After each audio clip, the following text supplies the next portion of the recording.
You're very welcome back. A major clean-up operation got underway in Donegal today after flash flooding in parts of the county yesterday.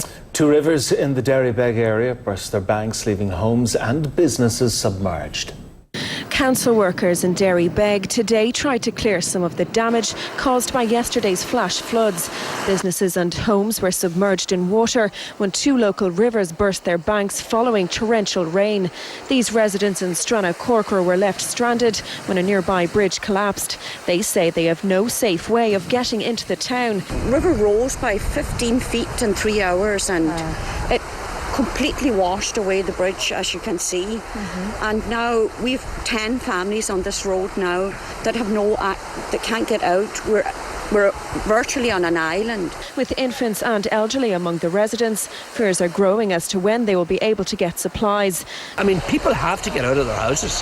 They have to get their families out of their houses. The children, young children and babies have to be brought to doctors and stuff like that. So the council has to help, and the department has to help, and everybody, we must all help to try and get something going here.